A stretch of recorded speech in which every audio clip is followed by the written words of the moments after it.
Yes! Thank you, everybody, for tuning in to another episode of the Keeping Karlsson Fantasy Hockey Podcast, the best fantasy hockey podcast in the world, hosted by two guys who own Eric Karlsson in their keeper pools.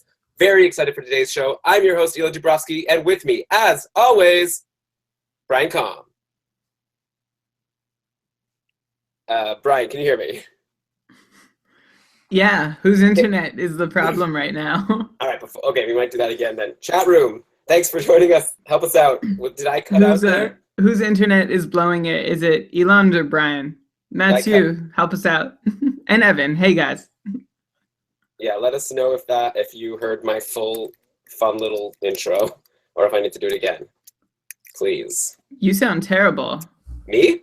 Yeah, I mean, I don't know if it's me or not, but... Am I not using my right microphone? No, like, just lag-wise. Well? Everything's good. I think it's you, Brian. Are you sure your, cables connected and whatever? Yeah, I'm gonna go check it out. I'll be back in a second. Okay, sorry, guys. Technical difficulties. Wait, so, Evan, when you say everything sounds good now, do you mean like it didn't before?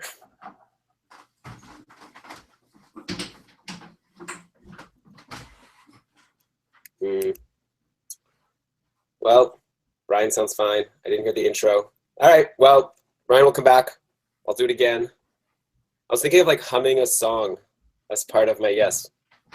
Yeah, yes. Okay, yeah, that's what I'm gonna do.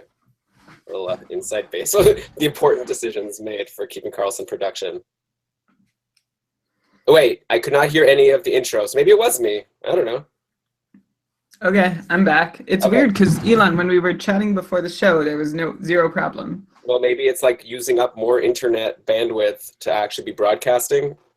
Ooh, and anyway, this is bad. I checked everything, but I still can barely hear you. Really? Have you turned your sound up?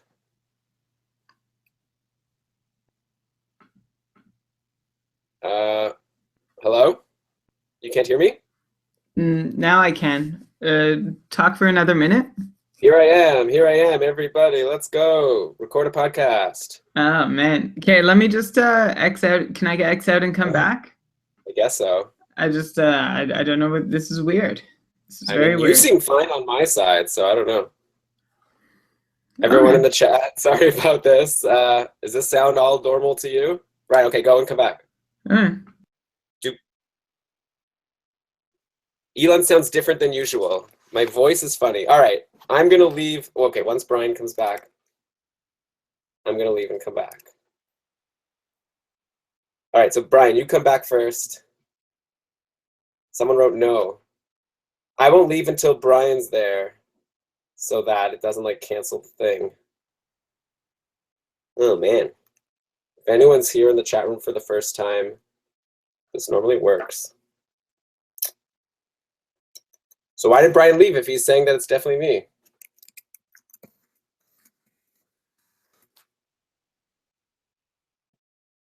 me? Sounds like I'm talking through a can.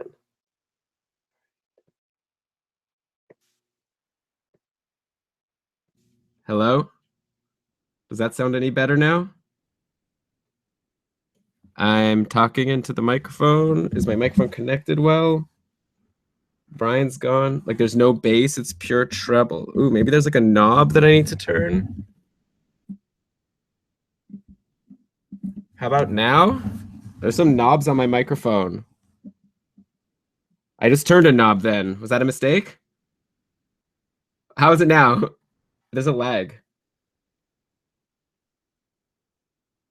Okay. So once Brian's back, I'm going to start. I think we're good.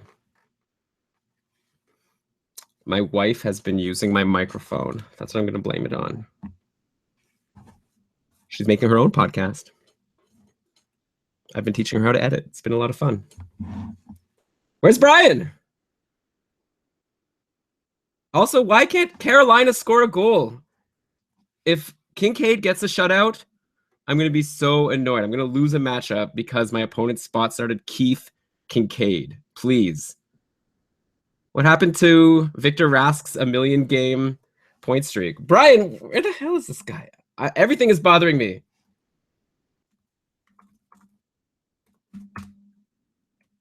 I just messaged Brian privately. R.I.P. Keeping Karlsson. Well, I think I could still do like half the show. I could ask questions and it could be more of a rhetorical podcast where it's just sort of me asking the questions of, is this guy going to keep doing well? And then move on to the next one. You could answer for yourselves. So we could always go that route.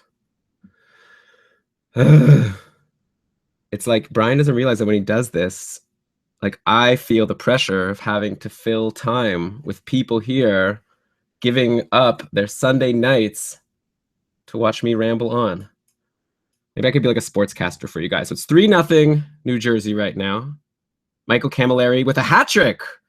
Oh, I dropped him in the cuff. Oh, what a horrible day. Okay, well, good for him. Good for the people who picked, for the person who picked it up. Let's see. Who are the New Jersey line combos today? Oh, there you are. Little break. Brian? Now I can't hear you. What's going on? Fuck. Brian, why can't I hear you now?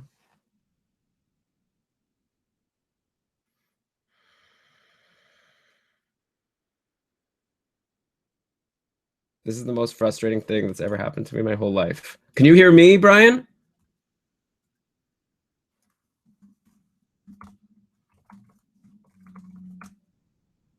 Hello?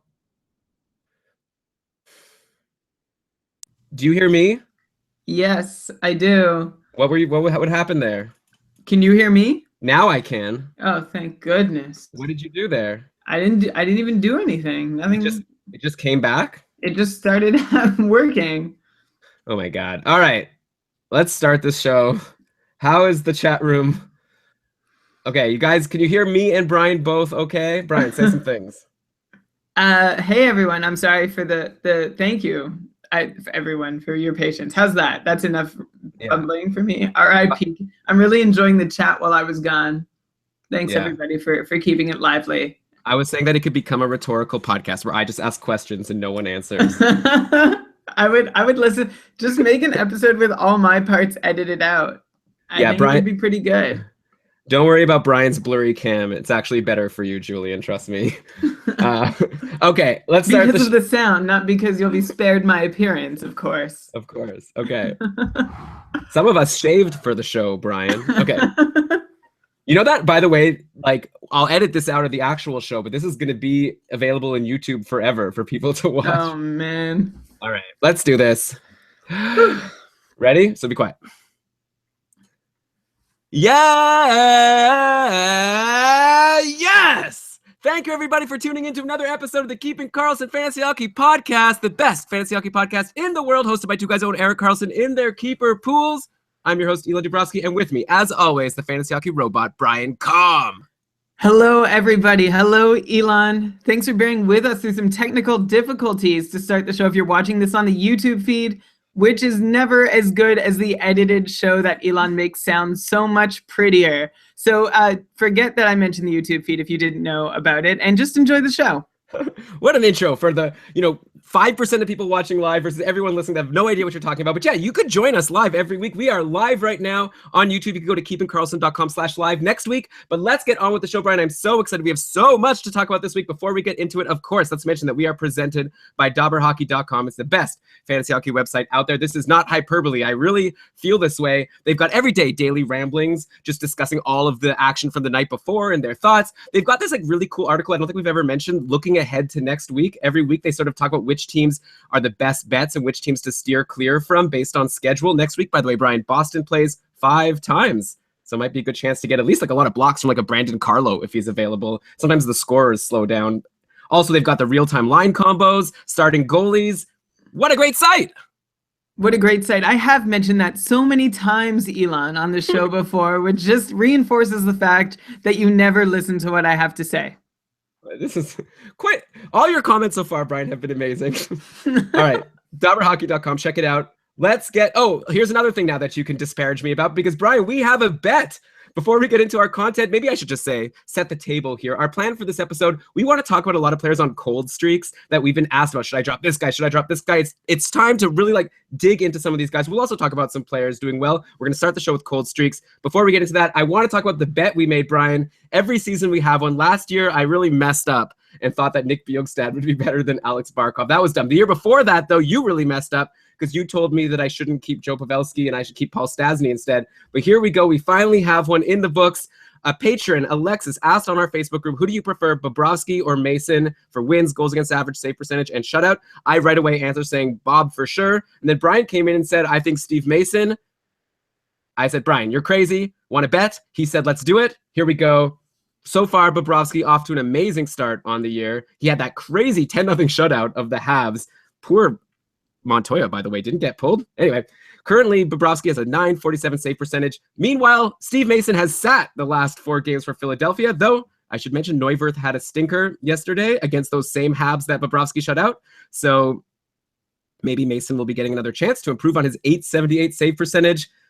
I think I'm going to win this bet, Brian. Well, first off, I want to tell you and everybody listening how gracious a person I am to have accepted your bet. I've never, ever had a bet that I proposed accepted by you. So one of us needs to be the one who takes a risk every now and then for the sake of our listeners' entertainment. And if that puts me against the odds and I'm okay with it, one request I have for you, Elon, I'm going to make right live for everybody to hear. Will you make the starting date today for our bet? Oh yeah, for sure. That's fair. Or the day that we made, which I don't think either goalie has played. So it's fair. Sure. Starting today. Okay. Starting today, November 6th or something like that.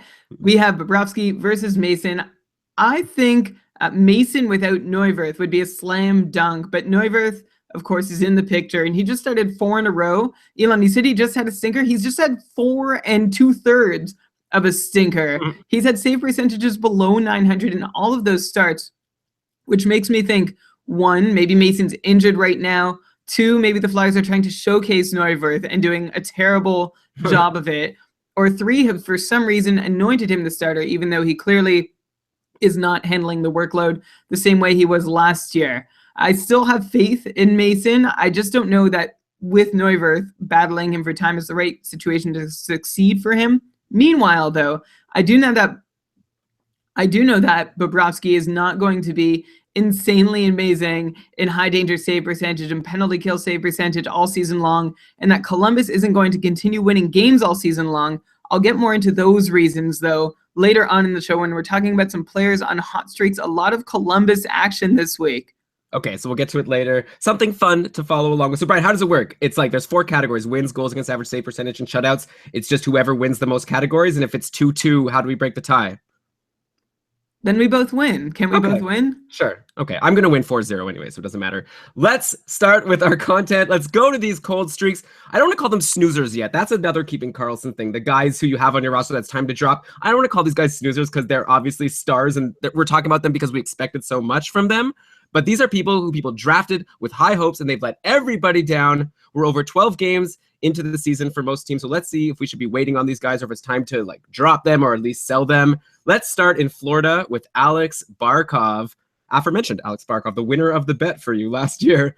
We've been going nuts all season about Jonathan Marchessault, who has 12 points in 12 games, and we were high on him because we saw he's going to be on line 1 and power play 1 with Barkov and Jágr, and he's delivered. But the funny thing is he's been doing it while leaving his line mates in the dust. Points-wise, Barkov has 0 goals and 5 assists in 12 games played, only 11 shots on goal. Jágr, just 1 goal and 4 assists in 12 games. By the way, Jágr is injured right now, lower body injury, apparently not serious. Anyways, what's up with Barkov? Let's talk about him. Is this just like bad luck? Does he have a low IPP? Do we still expect him to be a 60-plus point guy? I know we said we didn't think he was going to be a 70-point guy going into the year, but this is just ridiculous. 5 points in 12 games? Yeah, so last year he averaged 3 shots on goal per game, and that was one of the reasons that I liked him so much all of last year. Then he started this season. He had 9 shots in his first 2 games. Everything's great, even without Huberdeau. But then his next 8 games, he had just 6 shots on goal, and that includes 3 games where he had 0. He did not put 1 puck on net, and that ended up with a lot of owners actually dropping him if the questions in our Facebook group are any indication. And it's a little odd that Barkov would take fewer shots on goal with Huberdeau out, right? You figure, well, now he's got to be even more of a trigger man than before. But I suppose at the same time, why not defer to Jonathan Marchessault, who'd been so hot for that whole stretch? Barkov's point scoring rate so far for this year, looking beyond his shots, it's beneath his rookie season right now, where he had 24 points in 54 games. So yeah, by any measure, not a good year. His shots apparently are coming from 8 feet further out than they were last year, though he's taken so few shots that it would be ridiculous to try and make a meaningful conclusion out of such a small sample of shots on goal. Also interesting, he has just 1 power play point on Florida's 8 power play goals so far. The power play point leaders on Florida are Marchessault, Colton Sevier, and Jason Demers. They're the only guys with more than 2 power play points. None of them were Florida Panthers last year. Anyway, going back to Barkov, it's just too early to give up on him. He's really good, and I think that's all I can tell you right now. He has 8 shots over his last 2 games, so he started firing pucks on net again, which is a positive sign. Beyond that, there's nothing I can tell you except he's a really good hockey player, and you need to bear with him. There's no other choice. If you drafted him, you'd be a fool to let him go for nothing. Yeah, I wonder if this is going to be the answer to a lot of these guys. At least maybe we could give a ranking as we go of how we rank these disappointing players. But yeah, a guy like Alex Barkov, you can't drop him. But at the same time, man, let's go. Hey, at least he's doing well for Jonathan Marchessault. So let's sidetrack to Jágr for a second. So Jágr got injured. You mentioned Colton Sevier, who played actually the most minutes on line 1 yesterday. Is there any value for Colton Sevier? He has 8 points in 12 games now. 4, though, were from a hat-trick game against Detroit last week. He had 3 goals and an assist in that game. I don't know, do you have any thoughts on Colton Sevier? And also, I should mention that 2 guys, Bjugstad and Jokinen, they're both going to be back soon, so I guess we don't even know how the lines are going to shake up. But it was Sevier on line 1, like I said, with Jágr out. We also don't know how long Jágr will be out, so I guess all these lines are in flux right now. Well, Colton Sevier has spent 2 full seasons in the NHL with Dallas, plus a little bit. And in those years, he's had about 25 points on average in 70 games played. He's a guy who, when he was with Dallas, he had some success when he got a turn on the top line. Who didn't? So there's some precedent that he can produce when paired with the right guys for enough time. That said, he has 5 goals on 20 shots, and that's something that's not going to sustain. And again, he's never even been a 30-point pace player. This would be a new rule for him if he can stick in the top 6. However, with some injuries about to outjury in Florida, I'm not sure that he's going to get that opportunity. Yeah, I agree with you. And then I guess Jaromir Jágr, like, what's his value at this point? Like I said, he only has 5 points so far in 12 games, 25 shots on goal, at least, so over 2 shots a game. Should people be buying super low right now? I feel like if you want to get Jágr, now's the time. He's injured. He hasn't been performing. Is it time to make a buy low offer on Jágr? Do you think there's any chance he could get back near the 66-point pace that he had last season? If you think that he can get 66 points, you can buy low, but I think you're wrong. I think you're barking up the wrong tree. I think last year is going to be hard to follow up on for Jágr. A lot of things going his way.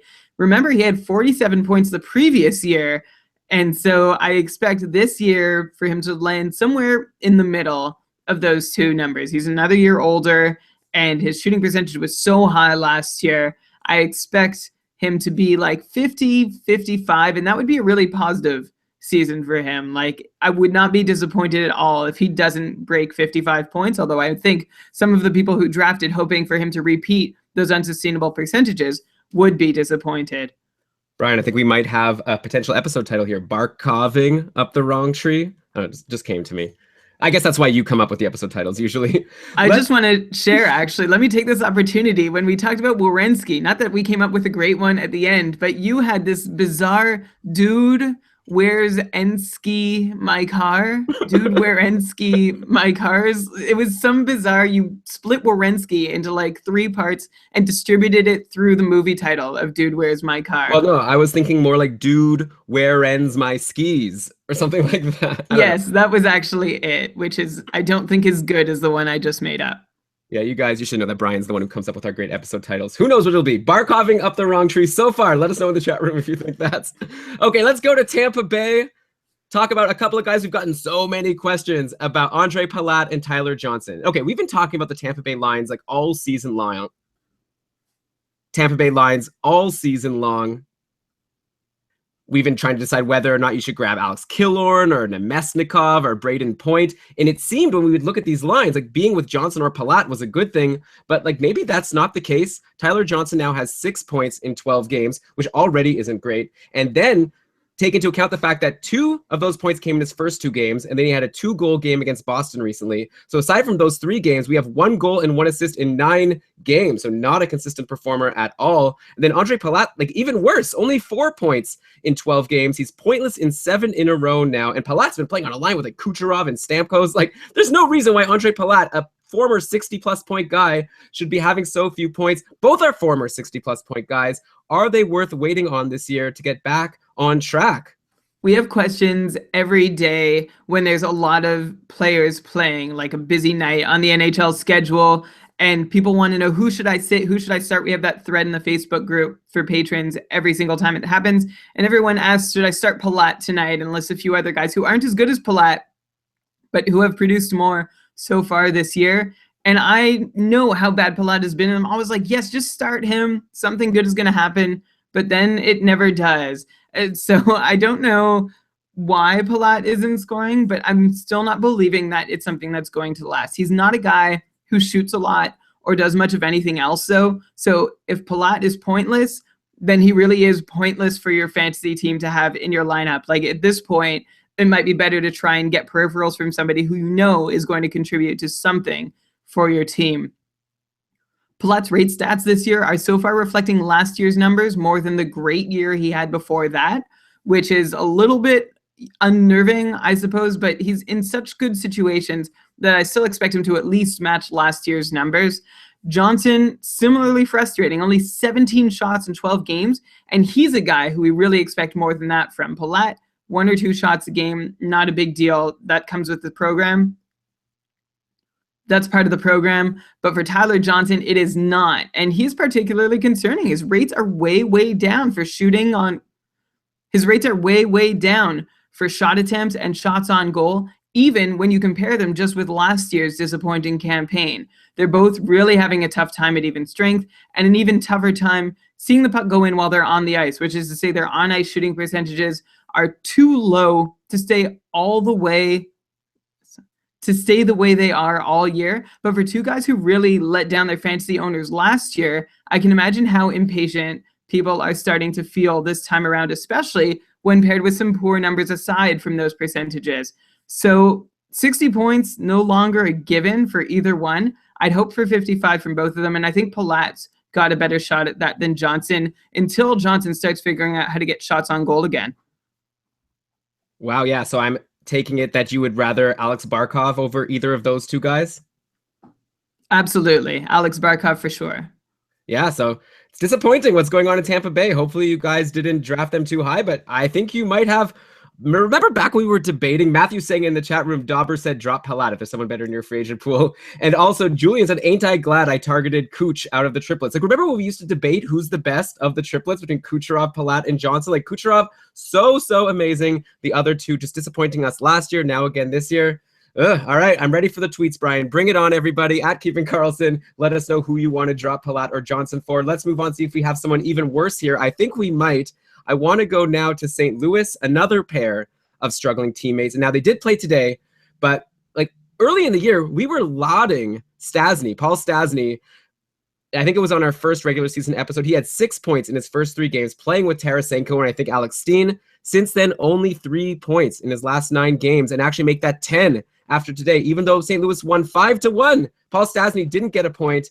Meanwhile, Jaden Schwartz, only 3 points in 9 games since returning early from his injury. Scotty Upshall has 4 points. So Jaden Schwartz is doing so far worse than Scotty Upshall. Schwartz at least is on the top power play. And he had a power play goal today, which is good. Looks like Stastny was actually bumped by literal snoozer, Yori Laterra. And I call him literal snoozer because, Brian, you said last week that he bores you so much. He puts you to sleep. But he's bumped Paul Stastny off the top power play. So, okay, I'm going to guess that Schwartz, you're going to say, is not drop worthy. He's on the top power play. He's playing with Tarasenko. He scored a power play goal today. I'm hoping things will get back on track. Paul Stastny, though, is it time to dump him for a hot center in free agency? Not on the top line, not on the top power play, not getting any points lately. I don't know, like we're going to get to some guys later, like Wenberg and Anisimov, some of these guys who have been showing up in free agency. Maybe it's already too late for them, and we'll talk about whether their production has been sustainable. But would you be dropping a Paul Stastny for one of those guys?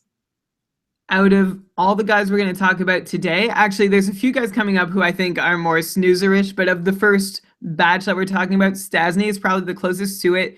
It's worth looking at the bigger picture, though. St. Louis, as a team, are having a lot of trouble scoring goals. So going into today's game, in which they did score 5 goals because they played against the Avalanche and Semyon Varlamov, they'd scored just 1 goal or less in 6 of their previous 9 games played. And in one of those games, they needed overtime to get their second goal. So essentially, they went 7 regulation length games without scoring more than 1 goal. They have the 4th worst even strength shooting percentage in the league. They're even struggling on the power play. So Stastny and Schwartz and literally everyone else on the roster are victims of this team-wide outage. And one possibility could be that they've drawn the 6th most penalties in the league. And of course, the more time you spend on the penalty kill, the less time you have to score goals.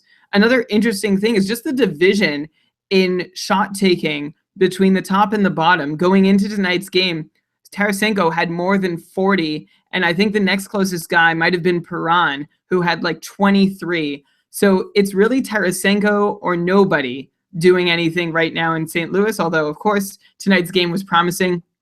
Stastny's fall off, though, is a little tricky. Like, it's not that noticeable because you look at his line in your lineup and you see, okay, 9 points in 12 games. He's doing fine, no problem. But he has only 3 of those points in his last 10 games after starting off the season so hot. I think you could cycle him out right now because his fantasy value is likely low in your format. But I don't think that this is the end of him. Like, keep him on your watch list. He's been enough of a tease since moving to St. Louis that I don't know anyone will pick him up, so you can safely drop him. But you should be watching for when things turn around. And I'd say the same thing for Jaden Schwartz. Going into tonight's game, he had 1 goal on 17 shots and no power play points despite seeing time on the first unit. The Blues only have 7 power play goals and 44 opportunities so far this year, which is okay, but not great. I would rather hold Schwartz. If I had to pick one of the 2 guys, it would definitely be Schwartz. I'd have patience for him. And of course, it already paid off with his goal tonight. Even though I still think both are generally worth rostering, it's so weird why Paul Stastny isn't centering Vladimir Tarasenko and isn't on the top power play unit. It's just this weirdness. And again, I've mentioned this before about Stastny, is that he's a versatile player. Why not plug Yuri Laterra in there? Because he might be totally useless elsewhere in the depth chart, while Paul Stastny can make himself useful regardless of where he plays. And I think that works a little bit against him. Yeah, makes sense. Like, I think I agree with you. Like, you could drop Stastny, add him to your watch list. You don't even necessarily have to wait for him to put up production to add him back. Just wait for it to be announced that he's going to be back playing with decent players. Like, I'm looking at the lines from today. They're getting shaken up every game, so it might not be long before Stastny gets up there, though maybe now they're going to stick with it after this great 5-goal performance that was against Semyon Varlamov, who we're going to get to in terms of these players on cold streaks. But yeah, today it was like Alex Steen with Perron and Patrick Berglund, and then Tarasenko with Schwartz and Laterra, and then Stastny with Dmitry Yaskin and Robbie Fabry. And then, like I said, it was Laterra, Schwartz, Steen, and Tarasenko on the top power play. So wait till you see Stastny playing with at least Alex Steen, but preferably Vladimir Tarasenko, preferably both, like it was at the beginning of the year before I think you need to add him back. Let's move on, Brian. Now let's go to Calgary. It's really funny actually. Preston here in the chat room, after we talked about Barkov and Palat, he said, "Oh man, they've already talked about 2 players on my cupful team. I wonder if there's going to be any more than Stastny." He was like, "Oh no, 3 for 3." So yeah, he's having a bit of trouble. Hopefully you don't have this guy, Sean Monahan, another person letting his owners down. Only 4 points in 13 games right now. Johnny Gaudreau, not that much better, only 7 in 13 games. But Gaudreau, he's a guy who I don't even want to talk about. Obviously, you can't drop Gaudreau. Monahan, he's been a 63 and 62 point guy in the past 2 seasons, which is really good, but, not amazing. And now that he is, struggling, I'm curious to know where he fits in with these other guys in terms of guys that you might want to be dropping or benching or whatever. Yeah, Monahan, 4 goals, no assists. He's going for the Cy Young so far, but it usually looks better if you have a couple more. But it usually looks better if you have a couple more goals to go in the win column, so to speak. Just 3 even strength points in 13 games played this year, which is almost as many as Michael Backlund has on the penalty kill. He just has one more even strength point than Backlund does short-handed, which is just an awful situation for him. Johnny Gaudreau not doing much better, of course, and perhaps that's the reason why Monahan doesn't have any assists. It's all really weird. If you look at the Flames' point-scoring leaders, Michael Frolik and Troy Brouwer leading the team with these two apparent no-doubter young players just coming off new contracts, really struggling in Colorado. Monahan is in Calgary. Really struggling in Calgary. Monahan is all the way down at 10th on the team with 4 points in 13 games, like I've said. And I imagine many fans could have a real hard time naming 9 other Flames at all, considering that Monahan's all the way down at 10th. And they're both not doing anything. I'm talking about Monahan, Gaudreau, as well as they had in previous years. And this is where maybe the Flames should have learned to appreciate Jiri Hudler, or maybe not Jiri Hudler specifically, but the sort of role-playing right winger who could help balance and guide that line to success, because Monahan is just looking lost for the most part. Has had very few shining moments this season. Same goes for Gaudreau, who looks like he's trying to put the whole team on his back at times because there's nobody else to help him. I was reading up on flamesnation.ca about the whole situation, and Kent Wilson over there had an idea to split them up. He said, put Gaudreau on line 1 with Sam Bennett and Troy Brouwer, and then move Monahan to line 3 with Michael Furlan and Chris Versteeg. And at this point, I'm saying, why not? Like, you've got to try something. They're not clicking together.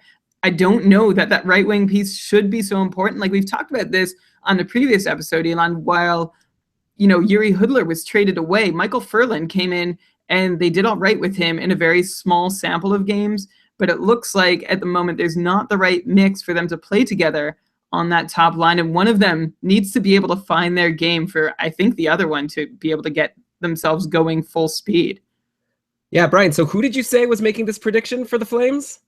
This was Kent Wilson, and I can tell you right now, the second line, it was more of a checking line, I suppose. It was a Backlund center with Frolik and Tkachuk. All right, well, I'm looking now on Daily Faceoff, which is a good site in terms of they take the tweets or whatever of what the lines are going to be. So I don't know if this is for sure, but right now I'm seeing actually that this is maybe going to come to fruition. I'm seeing Gaudreau, Bennett, Brouwer, and then Tkachuk, Backlund, Frolik, and then Chiasson, Monahan, and Furlan. So who knows what's going to happen on Calgary? Obviously, they need to figure out a way to score some goals. But wait, so what was the final result there? Maybe don't get mad at me if you're going to say I wasn't listening to you, but were you saying that Monahan's going to bounce back? I don't know. He's not looking good. I actually tried to buy low on him in a deal a couple weeks ago in the Cupful, and then I'm sort of glad that it didn't end up happening, because at that point I hadn't watched him a whole lot. But when I am watching him play, I'm just not seeing any reason to start believing in him. Now, he's too good to be kept down all year long, but perhaps this is an off year, like downgrade from 60 plus to maybe low 50s if he can't figure things out.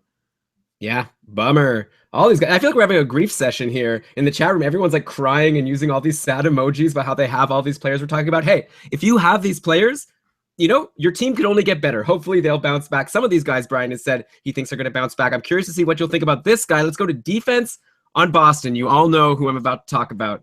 Torrey Krug. I'll admit, I got way too excited when he got his first assist a couple of games ago. I was like, yes! It shouldn't be like this, right? That I get so excited about a Torrey Krug assist. This should be commonplace. But yeah, he now has 1 assist in 11 games played, 35 shots on goal, which is the main thing. I guess that in his power play time makes me say, well, he'll be fine. He's taking all these shots. He's still in the top power play. But are the shots enough to expect him to break out soon? Maybe is he not a good shooter? Is the Boston power play crappy? Are they going to even bump Torrey Krug at some point? Give me something to hang on to, because these 11 games with only 1 assist, they are killing me, Brian. So I'll give you a little bit of background. Again, we looked at St. Louis's goal-scoring troubles as a team. Boston has goal-scoring troubles too, especially on the power play. They are ranked 29th in the league in power play percentage, ahead of only Vancouver. They've converted only 3 of 38 chances, and this is not normal. They ranked 7th in the league last year in power play conversion rate. Guess who was second on the team in power play goals last year, though? It was Louis Eriksson. He had 10 goals, only second to Bergeron's 12. He played net front, and he played it well. The next most prolific power play scorers for the Bruins last year were Brad Marchand and Ryan Spooner. They each only had 6, though. So clearly Boston is having a bit of trouble replacing Eriksson's presence on that power play unit, and this is going to have a ripple effect on all the Bruins, especially Torrey Krug, who relies on those power play points to be able to get him up above 40 or 45. Poor Torrey Krug. Look at last year. He had 4 goals last year on 244 shots. That's a 1.6% shooting percentage, which for anybody who might not know like what's expectable, I'd say an average defenseman, you're probably hoping for somewhere between 4 and 5%. That is less than half of that. That's almost a third of that. And if you look for some historical match for what he was able to accomplish in a very negative way last year, you have to go all the way back almost 20 years ago to 1997, 1998. There's an NHL player in that season who took 200 shots and scored as few goals as Krug did last year. And that player was a 36-year-old Chris Chelios who had 1 less goal than Krug on 39 fewer shots. So he still took so many fewer shots, but he only scored 1 less goal. Like, Krug is just totally snake bitten. At least that's what I'd like to think, because after last year, it was all that no way that's going to happen again. And now here we go again, 0 goals on 35 shots on goal. Krug has always been a more prolific shooter than he has been a scorer, but he should have at least 1 goal by now and maybe 2, but he doesn't. And I wonder exactly how the whole team system might be affecting him. I'm really counting on him getting like the 10 or 11 goals if he puts up another 250 shots. Nobody's scoring when he's on the ice, though, which is helping him also fail in the assist column. The Bruins are scoring on just 1 out of every 30 even strength shots when Krug's on the ice. So not only is the power play not working, but the even strength scoring is not coming while Krug is playing. So I still believe that Krug is going to have to be able to pick it up because this can't last forever. But I also admit that this is getting ridiculous. Well, okay. I don't even mind if he only has 4 goals again this year, but give me at least the 40 assists that he had last year and the 18 assists on the power play. I'll take it. But yeah, 0 goals and 1 assist in 11 games. Just ridiculous. I would have taken it. Like, I couldn't have predicted. This is the craziest one to me of all of the cold streaks so far. Okay, let's just move on. Okay, here, Brian, I've got 3 guys that I'm super low on. I'm just going to tell you all 3 of them, and you can tell me what you think.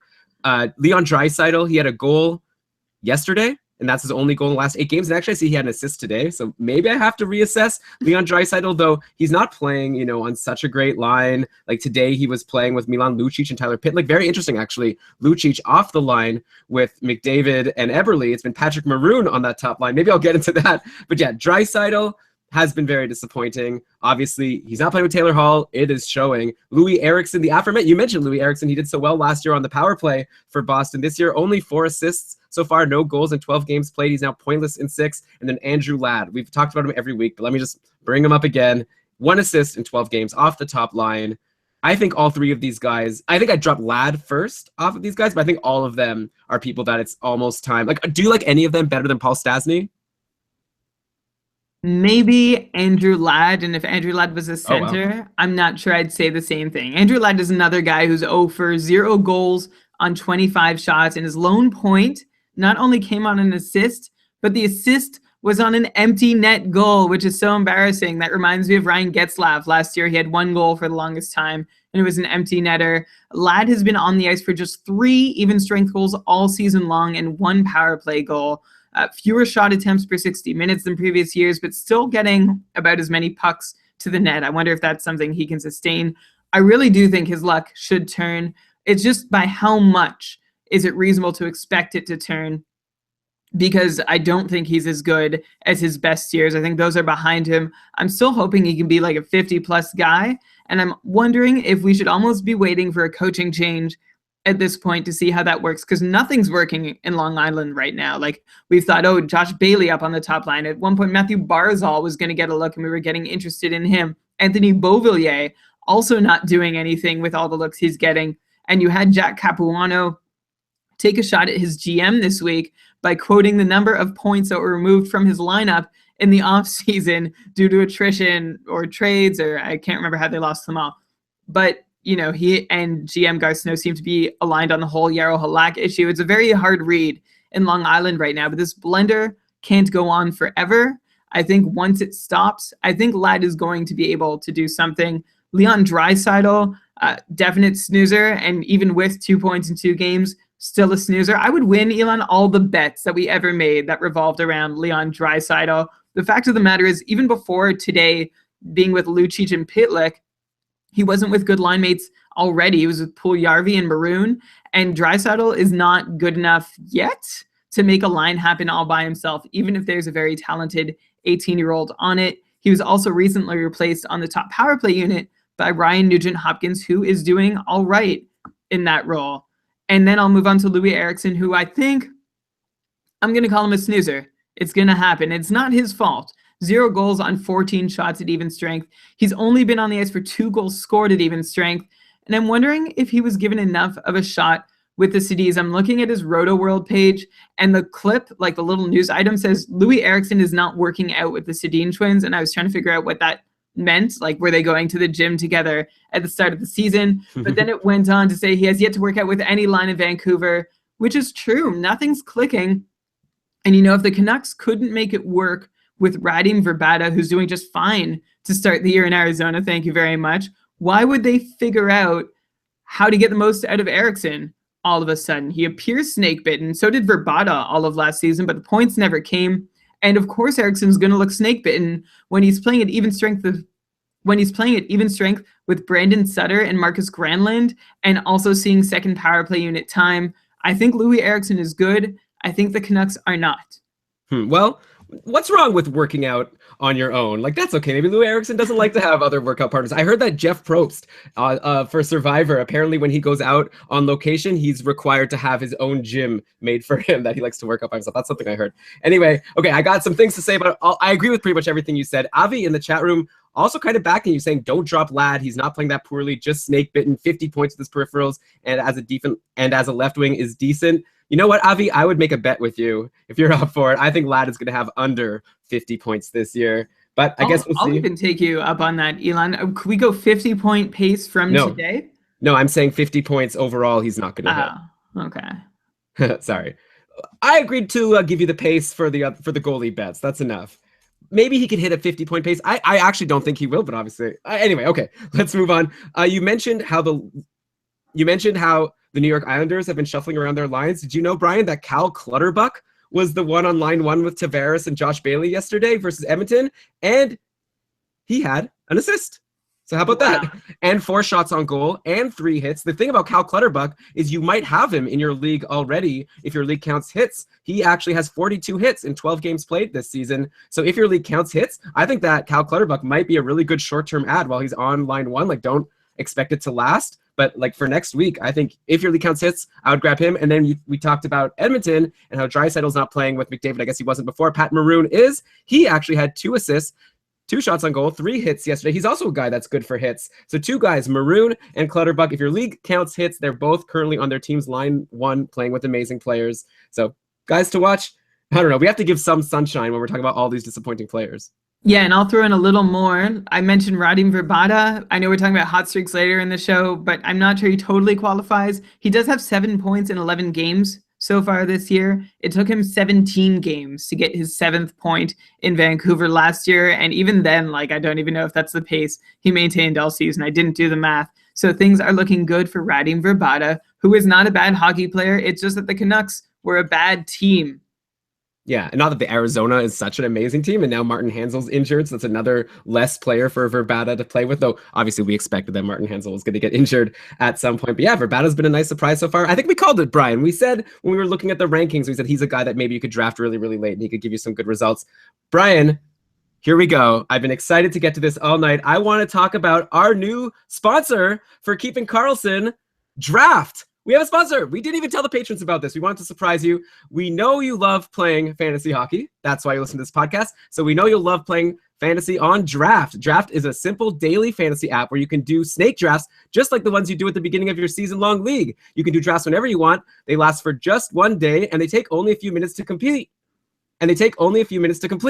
On Draft, you can play for free, or better, you can play for money. And get this, your chances of winning on Draft are over 200% better than your chances of winning money on DraftKings or FanDuel. Brian, we did a draft today against each other for tonight's games. I'm going to tell the people the results right now. You took Patrick Kane first. I went with Panarin and Tarasenko. I wanted Panarin, to get insurance so that if Kane gets points, I'll get some points. Tarasenko playing against Varlamov, I knew that would be good. You went McDavid and Sagan. I went Ben Lundqvist. You took Alan Keith, and then I went Shattenkirk. You fill up a 5-person team, or I guess a 6-person team. I'm killing you right now.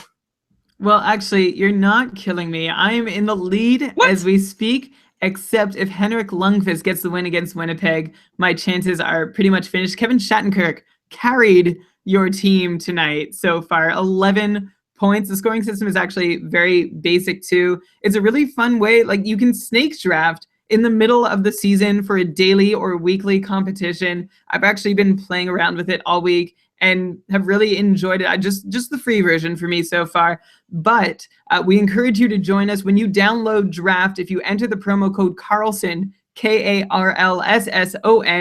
if you download it, just search Draft in the App Store and it's going to come up first, or go to playdraft.com. Remember to enter the promo code Karlsson that I just spelled out in a half-built sentence when you download it, so you get 100% of a deposit bonus. So go ahead and download Draft on your phone now, and we'll see you in there.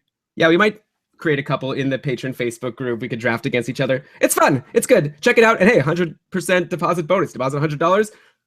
Turn it to 200. Make a crap load of money. It'll be a lot of fun. That's Draft. The reason why, Brian, I drafted Tarasenko and Shattenkirk, and hopefully they'll lead me to a victory, but it's because I was so sure that Semyon Varlamov would blow it today, and I want to get back to our content, back to struggling players. Let's do a couple of goalies. I want to talk about Varlamov. 7 games played so far. This is before today.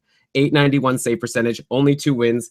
And, that's bad enough. But meanwhile, Calvin Pickard, he's played 3 games so far and has 3 wins and a .944 save percentage. They've won every game that they've started Pickard. Somehow they still play Varlamov. I think that should change. I think that might just change. He had an amazing shutout against Minnesota yesterday, 1-0.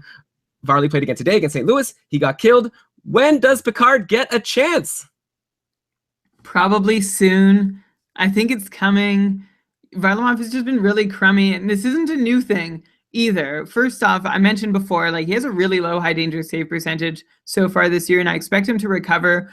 He also has a weak goals saved above average, which is, comparative. So another goalie in his place might have stopped 4 more goals than he has so far this season.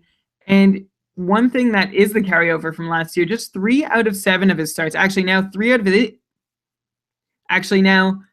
of his 8 starts have been quality starts, and that's nothing new. We warned you last season how Varlamov is not surefire elite. He's not going to be a consistently great goalie. In fact, if you look at his quality starts percentage last year, he was below Antti Niemi. He was below Cam Ward. He's below Andre Pavlik. So even though he put up better overall numbers than all those guys, he still was more likely to have a crummy start, a crummy outing that would blow up your stats for the week.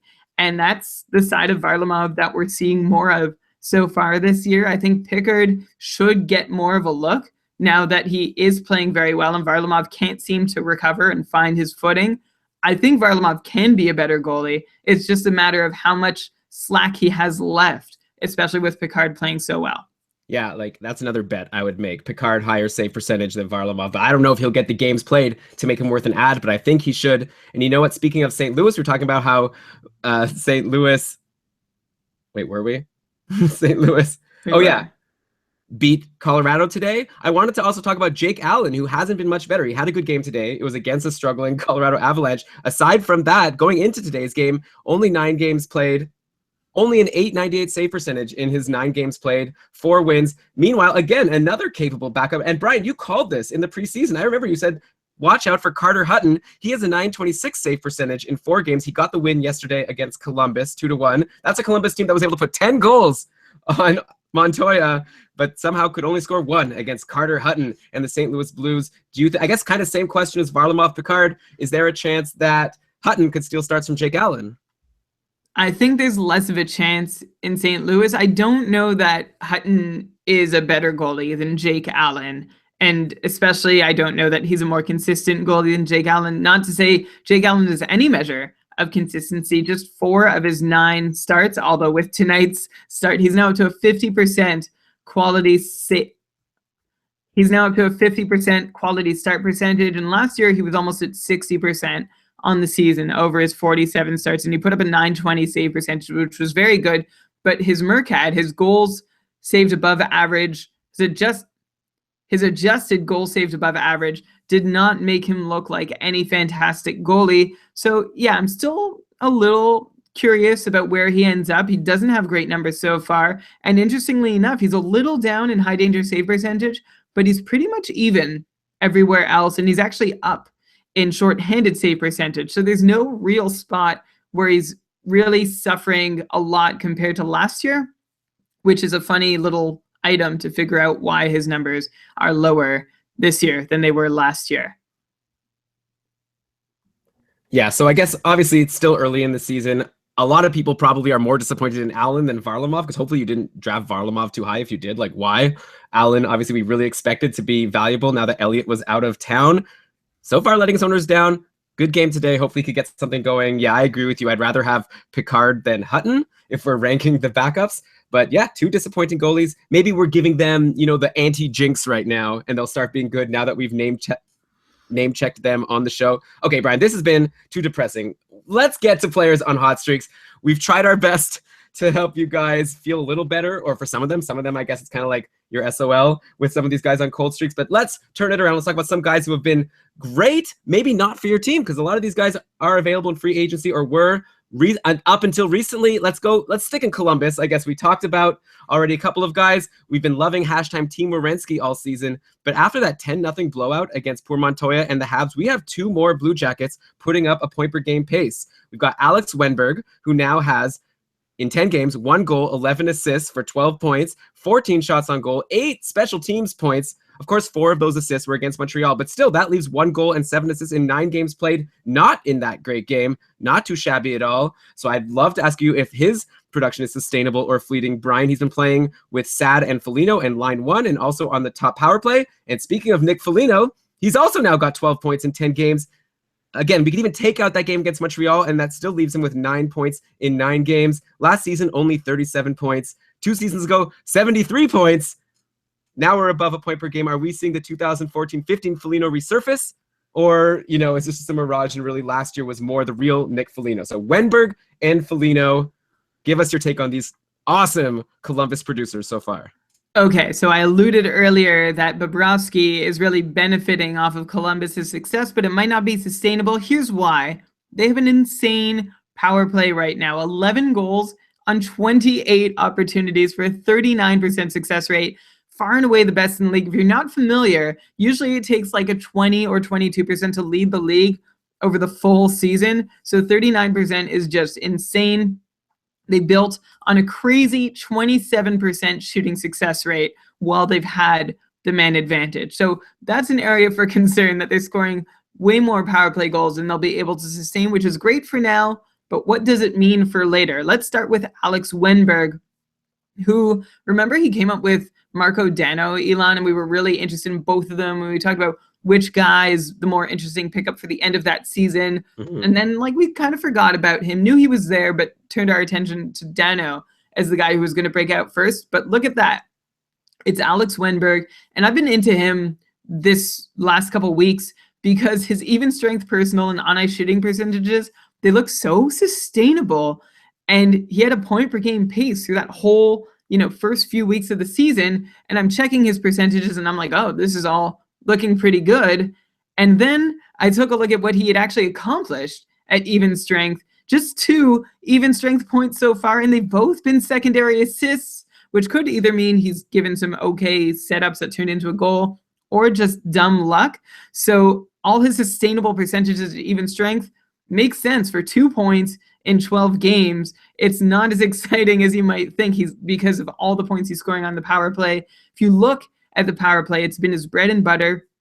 8 points there, but of those, only 2 of those have been primary assists. So he has no power play goals and 6 secondary power play assists. And if you're saying all this doesn't add up, where's his goal? Brian, his only goal this year was at 4-on-4. So Wenberg has been really one of the benefactors of this insane Columbus power play. I don't know how much of it is going to translate into long-term success if he's not putting it together at even strength. Do you want me to say something, or do you want to just go to Foligno? No, I'll just keep going. Give her. Nick Foligno, on the other hand, when we're talking about primary points and secondary points, Nick Foligno is definitely earning his keep better than Wenberg is. Foligno has 6 points at even strength. 5 of them are primaries, and that's mirrored on the power play. 6 power play points, 5 of those are primaries. It does not make up for inflated individual and on-ice shooting percentages, though. He has 4 goals on 14 shots on goal, so that's not going to last. He's actually taking fewer shots on goal per 60 minutes than he was in either of the last 2 years. And you asked if 70-point Nick Foligno is coming back. 70-point Nick Foligno was the same as 50-point Nick Foligno, except with crazy unsustainable shooting percentages and on-ice shooting percentages that, against all odds, sustain themselves for an entire season. So I'm not betting on that happening again. I don't think 70-point Nick Foligno is back. In fact, I think it might be a good time to sell high on Blue Jackets players, which I know might be hard because you might have picked up Wenberg and you might have picked up Foligno late in a draft or as free agents and thought, what great value I've gotten. I'm a genius, but I don't see this lasting. Their power play is going to come back down to earth. Well, Brian, I tried to allow you to sell high on Foligno, or maybe not sell high, because I offered you Steve Mason for Nick Foligno in the one league we're against, and you quickly turned me down. I thought you loved Steve Mason so much. I do love Steve Mason. I do love Steve Mason so much. I just have no use for him as a goalie. I have 3 goalies already. I don't need a 4th.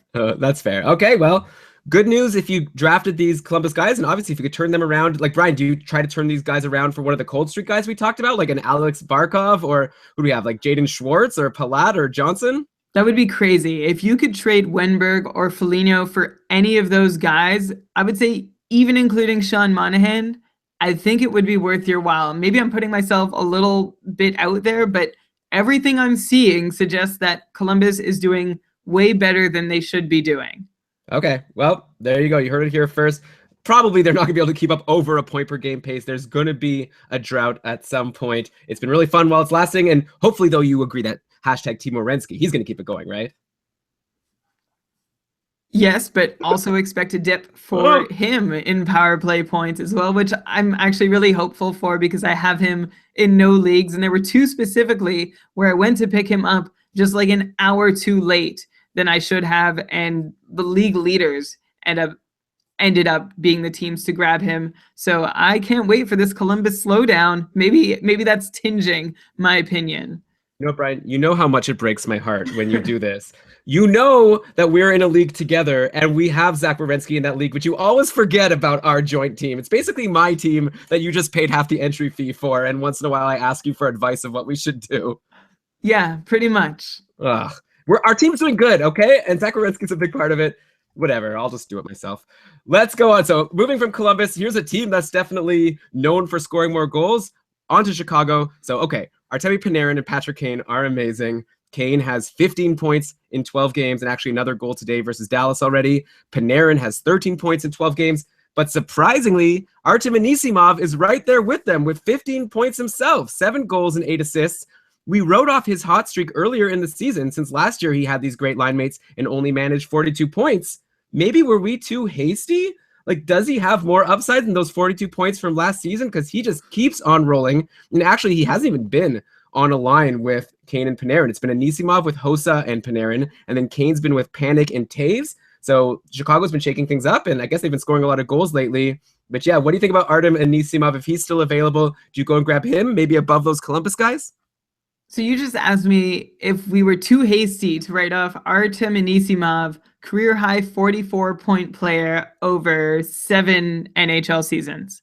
Yeah, well, but I'm just talking about now this year. He has 15 points in 12 games. Obviously, you can say no. I have to ask the question. I think if anything, we'd be too hasty to be excited and think that anything great is going to happen. A 10-game point streak. Fantastic. Congratulations to him. He's scoring on 1 out of every 3 shots he takes, and he's not even taking a lot of shots. You already said how last year he picked up half a point per game while playing with an Art Ross winner and another incredible player in Panarin. There's no new leaf that's turned over here. Sell high. Sorry about that. I had muted myself. All right. Well, hey, I gotta ask the questions, Brian.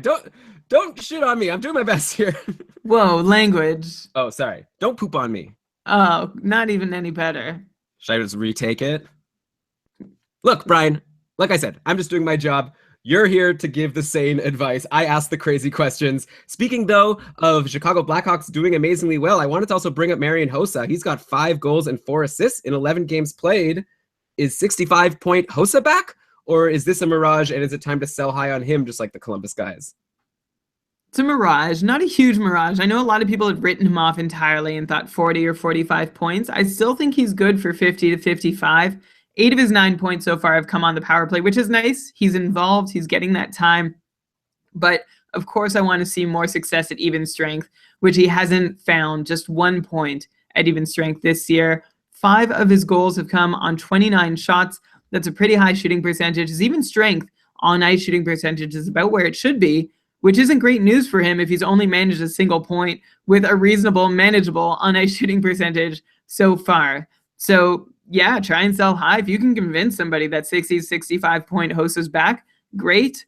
Otherwise, I guess just hold on to him. If you were clever enough to pick him up late in your draft as an old guy who's not very exciting, but could still crack 50 points.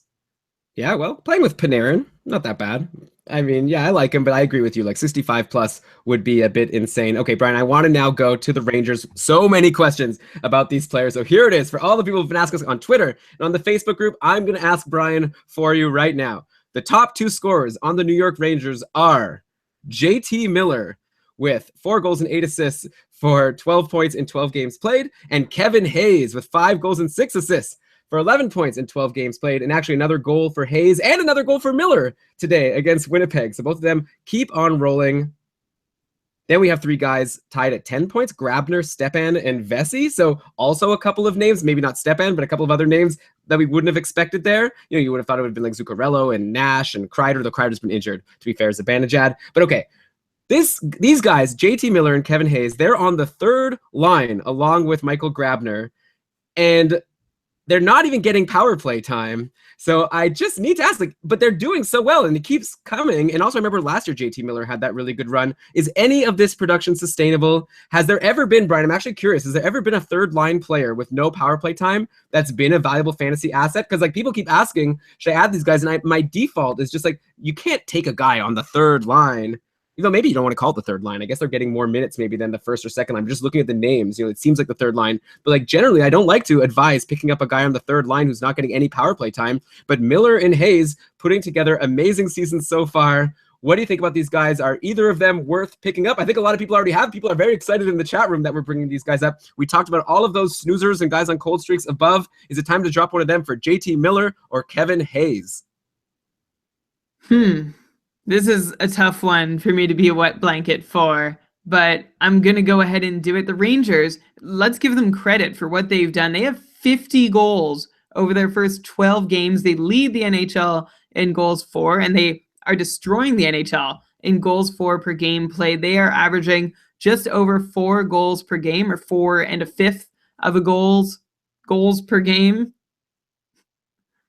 And the nearest team is the Blackhawks at 3.5 goals per game. So they're scoring almost 3/4 of a goal more per game than the Blackhawks, their nearest competition. And that is also still higher than most of the rest of the league. They're doing very well. The thing with the Rangers,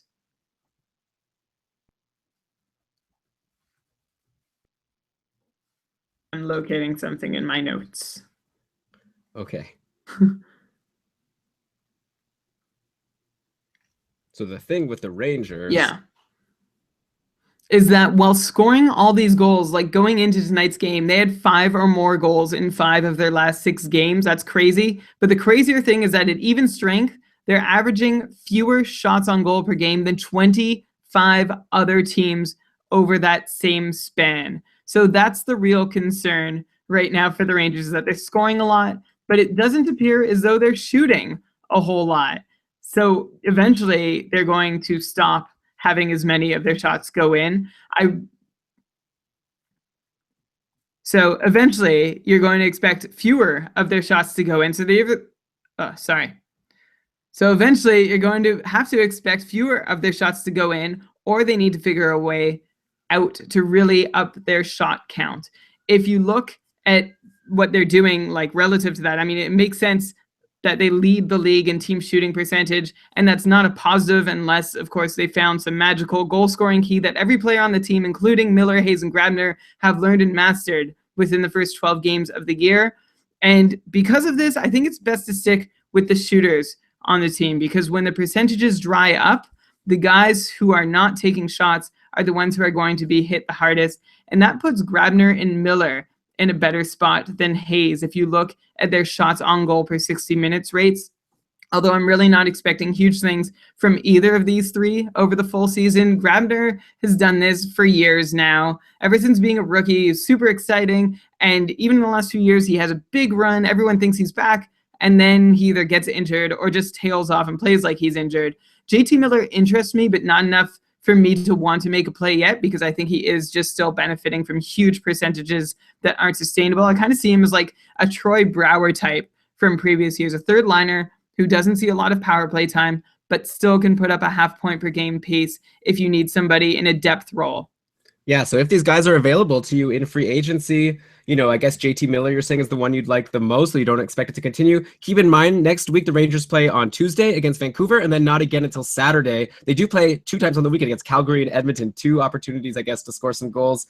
Maybe more so against Calgary, of course. So maybe you might want to grab them for the weekend if you can.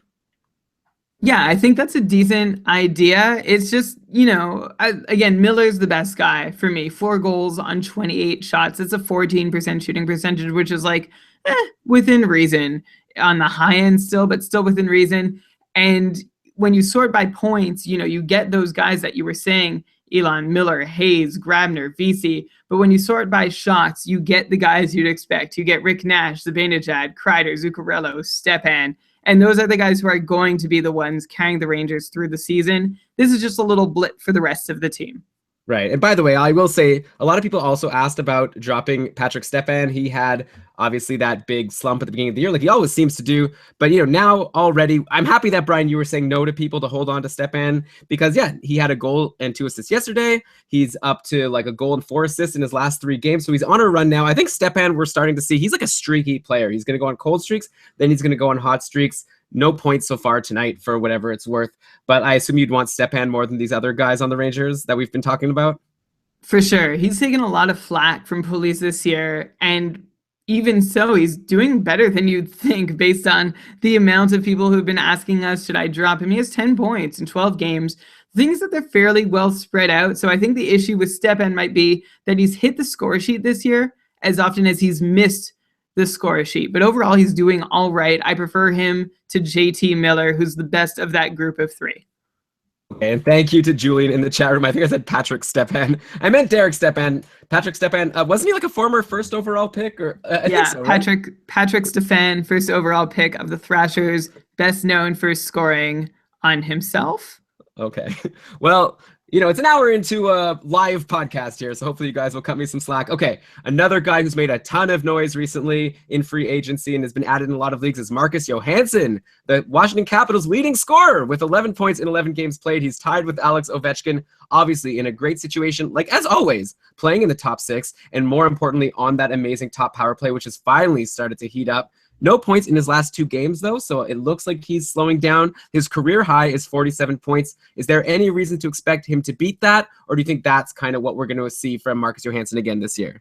Well, first off, Elon, I need to go back to Patrick Stepan, who did not score on himself, but he did miss an empty net that ended up being a goal against in the dying seconds of a hockey game. Okay, so that's the YouTube clip that comes up when you look up his name, and that's, I think, what most people know about him. Okay, so that we both equally made a mistake about Stepan, so that's fine, or Stefan/Stepan. Yeah, but he was really good for my franchise in like NHL 2002.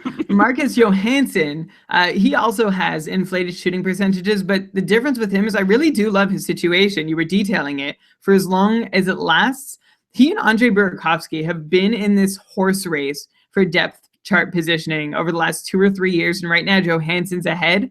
I think he can keep up a 50-point pace as long as he is ahead of Burakovsky in that little intra-squad competition. So that's the way he gets to 50, but he's really going to need to hang on to the minutes he's getting. He's not a point-per-game player.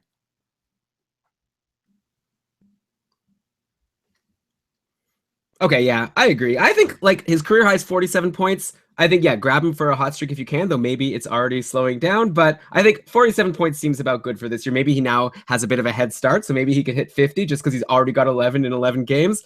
But I wouldn't expect like more than that personally. But by the way, speaking of Washington, Ovechkin with 6 points his last 4 games. Nicholas Backstrom, who we were a little bit worried about, but he's back with Ovi. He's got 5 in his last 4 games. John Karlsson finally getting some points. He has 4 points in his last 4. So hopefully all is right with those guys. Maybe, though, not with Kuznetsov, who only has 2 points in his last 4 games and 6 points in 11 games overall on the season. You know, I was saying going into the year, I guess we were both saying, you know, he was slow at the end of last year. We've already talked about it a bunch of times, but yeah, we're still haven't seen a bounce back from Kuznetsov, even though we've been seeing bounce backs from Ovi, Backstrom, and Karlsson. So maybe a bit concerning for him. Yeah, still watch him. I still think he's a really good hockey player. I don't think he's lost his touch. Like last year was maybe a fatigue or an injury thing, or it's still a freak thing. I need to see another 20 games of ineffective Kuznetsov before starting to worry, although I think a lot of people probably drafted him in the first 2 to 3 rounds of their leagues, and I'm not sure that feels like a great investment right about now, so I'm rooting for him to come back for all those people. I like his chances of coming back more than Sean Monahan's. What about Alex Barkov? Who would you take between Kuznetsov and Barkov? That's a closer one. I think I might lean to Barkov just because I know he's going to be on the top line, top power play, whereas Kuznetsov, he and Backstrom might flip spots a couple more times. Yeah, plus with Barkov, you know, Huberdeau's going to be back at some point. Like, on one hand, like, Marchessault's been good, so you'd think that should be good enough. But at some point, Huberdeau will be back. You know, Jokinen and Bjugstad, even though they don't play with Barkov. I know we're already going back to, like, the top of the show, but I should mention that, you know, even though they don't play on the same line as him, maybe they take some of the other team's defense away in terms of, like, how they're matching players up against each other. So I do see some more upside for Barkov, while Kuznetsov's been in a pretty good situation, not putting up points. Okay, we mentioned him at the end of last show, getting back on the top line. I just wanted to mention quickly Nikolai Ehlers. I hope you grabbed him when you had the chance. He now has 5 points in his last 4 games, 8 points now in 12 games overall. Originally, Line A was bumped, so he had a 4-game pointless streak, but now it's Wheeler off of line 1, and Line A had a goal and assist versus Detroit recently, and Wheeler had an assist in that game. So anyways, currently we've got Ehlers, Line A, Scheifele, and then Wheeler, Patan, and Connor. I guess Winnipeg's playing today, so who knows? These lines are also being shaken up a lot. Bottom line, if Nikolai Ehlers is on the top line playing with Mark Scheifele, I think he's definitely worth owning, and you can't leave him in free agency. Brian, the one thing I want to ask you, because I know maybe we've talked about Winnipeg a lot, Mark Scheifele, he's going to get at least 70 points this season, isn't he? Like, he's already up to 12 points in 12 games. Like, this guy is for real, I think. Like, at this point, I'm pretty convinced he was amazing last year. I think he had a 70-point pace. Now, if he could play the full season on this top line, which I think he will, like, way to go, Mark Scheifele. Way to go, Mark Scheifele. I'm all aboard the Mark Scheifele 70-point. You can tell the difficulty I had in saying that. Maybe 65 is something I'm more comfortable with, but he is a really good hockey player, and a lot of people think he's still like some super young kid. He's turning 24 in the middle of this season in March, so he's had enough years to figure out how things work and for his body to, become big and as big as it's going to get to compete with the rest of the NHL. So I'm into Mark Scheifele, no question. And anybody who's on that top line in Winnipeg. So, if you're wondering what to do with Nikolai Ehlers if he's not on the top line, drop him. If you're wondering what to do with Patrick Laine if he's not on the top line, if it's not a keeper league, you might be able to let go of him. Wheeler is the one guy that I would definitely hang on to regardless of what line he's on, which is not the top line at the moment. So Wheeler owners can hope he either makes magic wherever he is in the lineup, or he gets back to the top line soon, or Brian Little returns before the end of the month to make everything better for a top 6. Yeah, and hey, even today, Winnipeg is playing the Rangers. The game's not over yet. The Rangers are winning 5-2, so maybe the lines will get shaken up. But it is just like I said before, Wheeler is still not on the top line. But hey, you know what? Mark Scheifele's got a goal assisted by Ehlers. Then we've got Patrick Laine with a goal. So it's looking good for all of these 4 guys basically on Winnipeg. Perot is injured right now, by the way, which is a bummer for him, but he wasn't doing anything anyways. But yeah, I like Ehlers. I like Scheifele. I like Laine, but actually I would put him third for this year, which maybe is controversial. Maybe a lot of people would think that you should have Laine over Ehlers. But obviously, like last week, I was saying Laine because I didn't like Ehlers on line 2. So obviously it's shifting around. Brian, good for you. Because I remember on the Facebook group you suggested when people were suggesting dropping Ehlers, you were like, he'll probably get back on the top line at some point. You were so right. And it's working out. Okay, next. Let's go to Anaheim. I want to talk about Rickard Rakell. We also mentioned him last week, saying that he was going to finally come back and join the team after signing a contract and figuring out all of his visa issues and whatever. And what a return. He's played 3 games. And he has 3 goals and 3 assists, 6 points in 3 games, 13 shots on goal, 2 power play points. Of course, Nick Ritchie has been out, so Rakell has been playing with Perry and Michael Scarbosa in the last game. And that's because Ryan Getzlaf was also out, and maybe because of Getzlaf being out, Rickard Rakell has also been on the top power play along with Kessler and Perry. So anyways, both Ritchie and Getzlaf could be back as soon as today. There's going to be a game in a few minutes, starting with Anaheim. By the way, Anaheim also has a guy named Cramarosa on his team. So they've got a Scarbosa and a Cramarosa. So that's kind of fun. Anyway, okay, Rickard Rakell, 43 points in 72 games last season. That's a 49-point pace. Seems like he should be able to beat that. Obviously, it depends on his deployment, but looking great so far. Yeah, a fantastic start for Rickard Rakell. And we'll see where he slots in with Ryan Getzlaf back, because he's never really been more than a half point per game guy over a long stretch. He's very good when he's on that top line with Perry and Getzlaf, but there's actually a massive difference in his numbers between just playing with Perry and someone else and playing with Perry and Getzlaf. Like, that is the ideal situation, unless he's added some new element to his game now where he can play with Perry and whoever else because he started so well in that situation. The problem is for him, it's almost like with Paul Stastny in St. Louis, although different because Rakell is no Paul Stastny. But the better Rakell plays, the more likely I figure it is that the Ducks think that they can spread their offense out a little bit more over a couple lines, although that second line is pretty well set. One thing to wonder about maybe is with Randy Carlyle in the behind the bench. He did stack his top line for years in Toronto. Essentially, it's the only way he could keep his job. But that's only if you consider Tyler Bozak over Nazem Kadri as a legitimate way to stack a line. I'm not so sure. If I'm a Rakell owner, I'm really enjoying the start. I'm not like wiping the dust off my hands motion, thinking that I've made a great decision and nothing more needs to change, though. I feel like I'm watching really closely to see if he gets to play with Perry and Getzlaf and if he can keep up this crazy pace, which he can't. But a 50-point pace would be a really nice surprise from Rakell. Maybe surprise is too strong a word. A really nice campaign.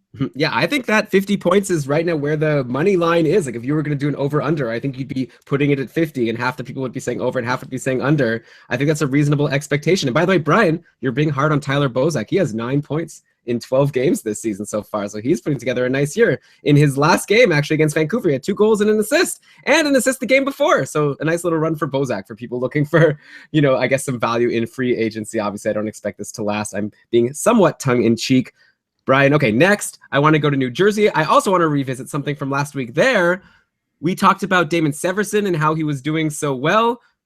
And you know what? Now we check back in. He's leading New Jersey in points with 9 points in 10 games. It's actually before today's game. Hall had 8 going into today. 2 goals and 3 assists in his last 3 games. So hopefully people didn't listen to you last week when you said to grab OV2 over Severson because they missed out potentially on 5 points. So I guess, Brian, my question is, at this point, have you changed your mind about OV2 versus Severson as who's the defenseman on New Jersey you'd want the most? OV2 only 2 points in 10 games so far this season. I hang my head in shame. I'm so sorry to all those people who missed out on Severson's points. To be honest, I was one of them. Remember, I said I kept OV2 and Michael Matheson, who's also done nothing recently, over Damon Severson. And so this is something I've been revisiting all week. Should I have seen something else? Did I get something wrong? But I'm going to be stubborn. I stand by what I said last week. I like OV2's offensive generation numbers more, and that means there's more shot attempts happening for the Devils while he's on the ice than Severson. And if you look at Damon Severson's own shots on goal counts, he has 15 of them in 10 games. So that's like a 1.5 shot on goal per game pace. So I was curious, how many defensemen shooting at such a low pace have recorded 40-point seasons? before, and only 8 of them have recorded 40-point seasons, averaging 1.5 shots per game over an NHL season. Nicholas Kronwall is a guy who's done it twice. Andrei Markov, Nick Leddy, and TJ Brody all did it last year, although we spoke specifically about TJ Brody's crazy on-ice shooting percentage last year. That definitely helped him get there. So, I mean, could Severson join this group? Leddy, I guess, could be a reasonable comparable as somebody who is the de facto guy on the power play, on a power play that isn't all that great, but isn't terrible. And he also is not like a key cog on it. Like, he's not taking a ton of shots on it. So maybe Severson could. I'm just saying I still don't know that it's likely. And I still prefer Ovitu for another week. If he can't make anything happen from those increased offensive opportunities that I'm insisting he's getting, then sure, at that point, like, no contest for Severson. There's no point in holding Ovitu much longer for the amount of production he's giving. But I still think that if we watched 150 games at these shot rates from both of them, Ovitu would end up with more points. So, Brian, I guess I'll throw something at you just to see if this changes your mind. Today, it's one game. New Jersey beat Carolina 4-1. Kincaid, by the way, a good game for him, spelling Schneider. But Ovitu played only 15 minutes and 50 seconds, no power play time, while Severson had, looks like the second most time on the team. Or no, I guess the third most time behind Lovejoy and Andy Green, but obviously you don't depend on them for offense. He had 21 minutes, including the most power play time for a defenseman with 2 minutes and 4 seconds. So I don't know. I'm seeing Severson is potentially getting a better deployment at this point. I don't know, but I'm taking Severson at this point over Ovitu. Yeah, you know what? Like, I feel like my head is also like Ovitu. The upside is not so huge that it's silly to let go of him now. It's almost like Zaitsev at the start of the season. Well, you know, he could be really good and he's doing okay in his underlying numbers, but at the moment he's not doing much for me. He's not a hot commodity. You can probably let him go and grab somebody else.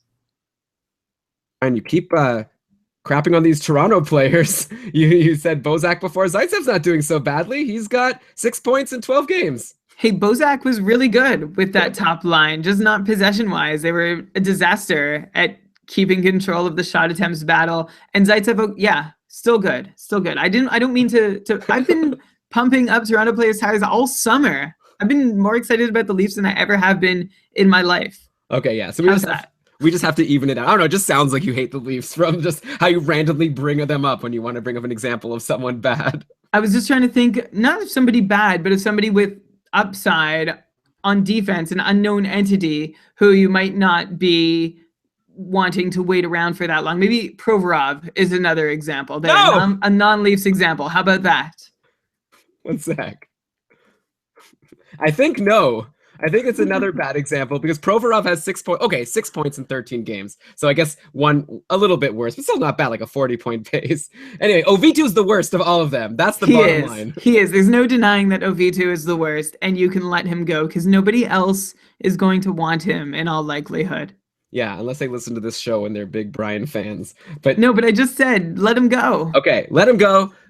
Grab Severson now if you can for the short term. See if you could keep this streak going. If not, maybe you could get Zaitsev or Provorov. I don't know. Severson's looking great, but obviously, like you say, maybe he's not going to be able to keep up this kind of pace. That would make sense. Unlikely, maybe. Did you guys get the reference? Okay, tweet at us at Keeping Karlsson if you get that reference. No, just tell me what it is. I don't get it. It's Survivor. That was oh man, I'm totally blanking right now. What was the name of the couple on Survivor? Taylor and Fig. Yeah, that was Taylor. He was like saying maybe Adam will turn on us. Unlikely, but okay. Okay. Let's Moving keep on. Moving on. Okay, one more guy on a hot streak. I feel like we should each week talk about one like peripherals guy who's putting up points. Last week it was Brandon Manning, who, by the way, since that last episode, no points. 11 shots on goal in 3 games. So that's good. But Brandon Manning sort of slowed down with the points. Dennis Seidenberg this week on the Islanders. New patron Alex pointed him out in the Facebook group yesterday.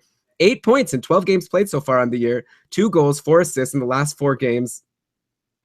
He's been playing over 20 minutes also in his last 3 games, which is more than he was getting before. And he had 5 blocks yesterday and 6 hits the game before. 16 hits and 31 blocks overall on the season. So you're getting some nice peripherals from Seidenberg and some offense right now. His career high is 32 points. So that's a long time ago. Could he get back there, or is he more like the 20 or less points guy that he's been in for the last few seasons? Well, first off, shout out to Alex and all our other new patrons this week, including Andrew K., Alex P., Brad S., and Kyle K. Thanks a lot for joining us in the Facebook group. For more info on how to support the show, keepingkarlsson.com/patron. That was unplanned. Dennis Seidenberg, he never really was a big peripherals guy before this year, and he's never been a threat for any more than 30 points, and that's even a generous number considering over the last 2 seasons he has 26 points in 143 games. Not seeing any more shots against him, which is what I thought was going on at first, having moved from I was going to say Boston, but now I'm doubting myself. It's Boston, right? Yes, I think Seidenberg was on Boston. Yeah. Having moved from Boston to Long Island, and Long Island being a bit of a mess, but it's not the case. Not seeing any more shots against him. He's not seeing any more penalty kill time.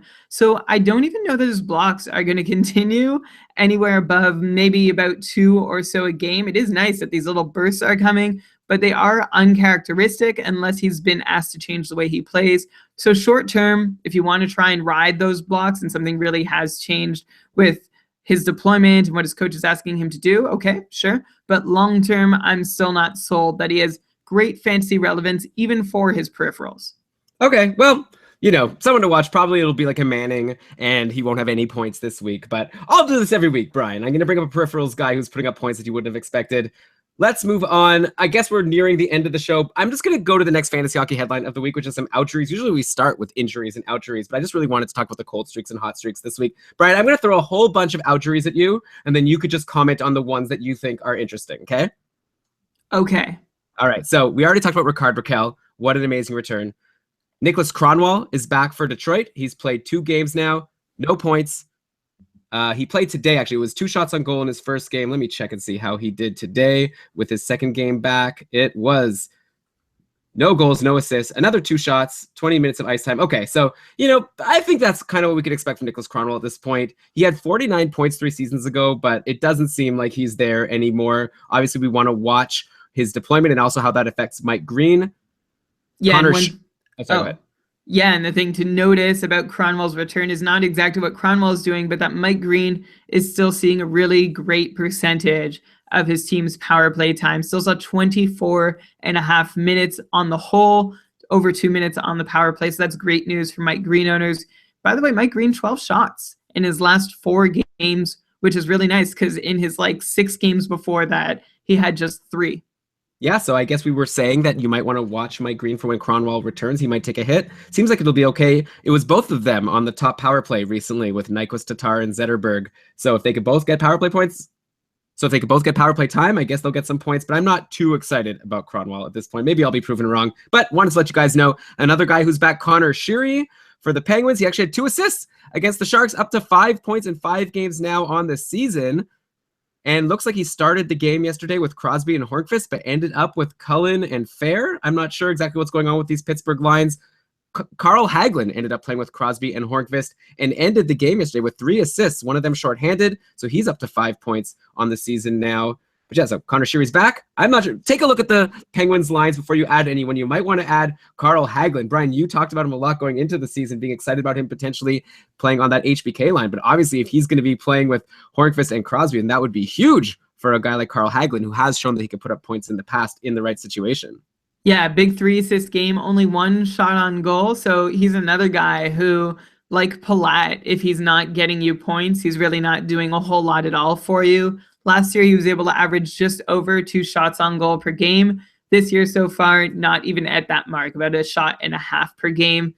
I think it's going to be a blender for a while on that left side in Pittsburgh with Wilson and Sheary and Kunitz and Hagelin until, I don't know if they're going to settle on something that works or it's just going to keep moving around. Yeah, it's a bummer for Connor Sheary, who was putting together a good season before he got injured.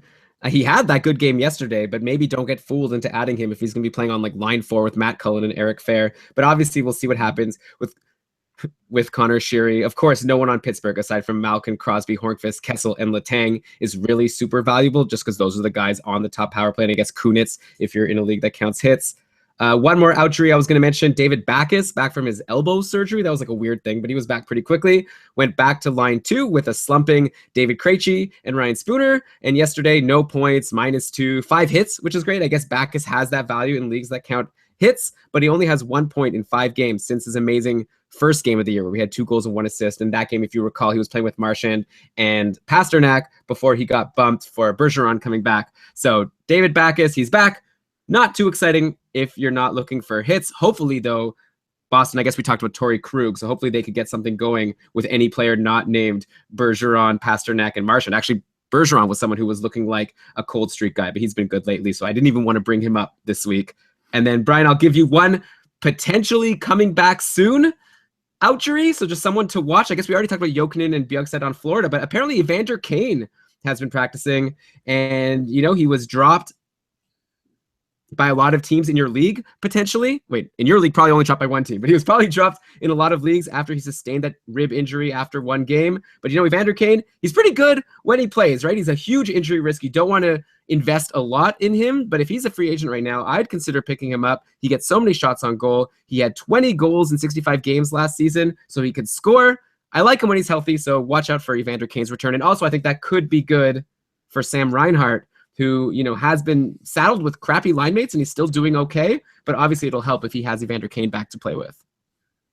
Yeah, for sure. The interesting thing about Evander Kane, you'd think he would have had more power play opportunity last year. Only 6 power play points. And I'm not sure if that was his own fault or the fault of his deployment in 65 games played. Speaking of people who are benefiting from a return, Elon, you mentioned Backes. Good news for Ryan Spooner and David Krejci, who now have like a full line. There's no Danton Heinen or Austin Charnick filling in on that second line. Hopefully these 3 can get together and click, or maybe swap a piece out with the top line. And then Boston will have 2 top lines going, which would be great news for poor Torrey Krug.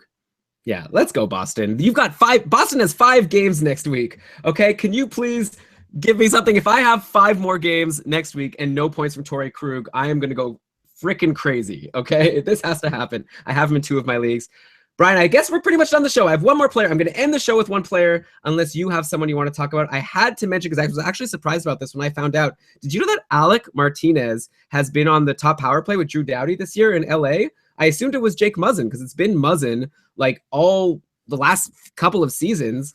But no, it's been Alec Martinez, and Martinez is currently leading the team with 9 points in 12 games played. He also has 30 shots on goal. He also has 26 hits and 22 blocks. So Alec Martinez has maybe quietly been one of the most valuable fantasy defensemen this season, believe it or not. And, you know, compare that to Jake Muzzin, who only has 1 goal in the whole season. He's still giving the peripherals, 30 hits and 21 blocks. But at this point, I assume if you have Muzzin and Martinez is available, I assume he's not. But, you know, Brian, I assume now we got to take Martinez over Muzzin?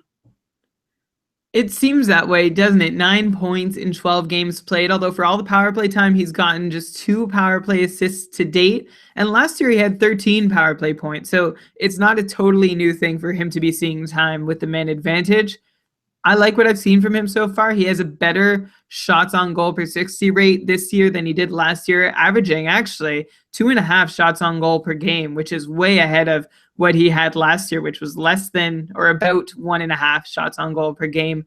Lots of 3s and 4s in the shots column for him, which is a very positive thing. So Alec Martinez, worth considering. I don't know if it's over Muzzin yet, because I still feel like that spot hasn't totally been ceded to Martinez. Like I could see Muzzin just getting it back at some point in the near future, but maybe Martinez over Johan Ovitu. Oh, come on. That's like 100%. Martinez over all those guys like Zaitsev and Severson. Like Martinez has been on the top power play, and especially if your league counts hits and blocks and shots, like to me, no brainer. He's been fantastic. I just feel like we didn't notice him. I don't even know why. Speaking of, like, he's leading LA in points, like, which is actually kind of disappointing for some other LA players. A lot of people have been asking about Kopitar, only 6 points so far. Drew Doughty, only 5. Tyler Toffoli, I think only 6 points. I guess, Brian, before we end the show, any final comments back to the whole cold streak thing? I assume people shouldn't be worried about Kopitar and Toffoli. No, absolutely not. Kopitar seems to do this frequently. He'll do nothing for a while, and then, oh yeah, no big deal. 75, 80 point pace. It's just a matter of when he starts doing that. And of course, Toffoli's going to be affected by that, or, you know, whatever's happening around him. still, I made my point earlier in the year that he's not about to break out for another 30-goal, 60-point season, but 50 to 55 points is still reasonable to expect. Yeah, and by the way, Marian Gaborik, who should be in that top 6 at some point, apparently won't be back until December. So at least another month to wait for Marian Gaborik to maybe help spark, even though I don't think he's needed to spark Anze Kopitar. Okay, Brian, what a show. This has been so much fun. It's past 9:30, like always.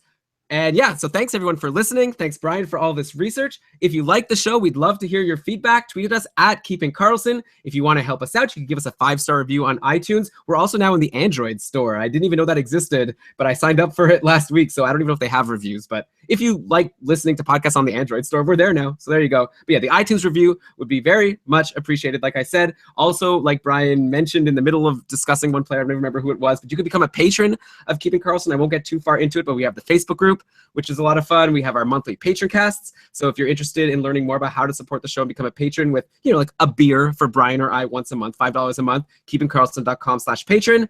But that's all I've got for you. Let's cue that outro music. And Brian, why don't you go ahead and read us the credits?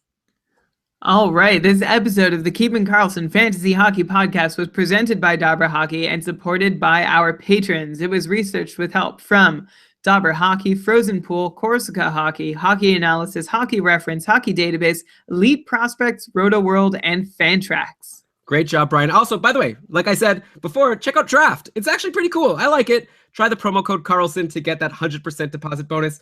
Great job, Brian, as always, and we'll catch you all live next week at 8 p.m. Eastern Time, keepingkarlsson.com/live. Phew.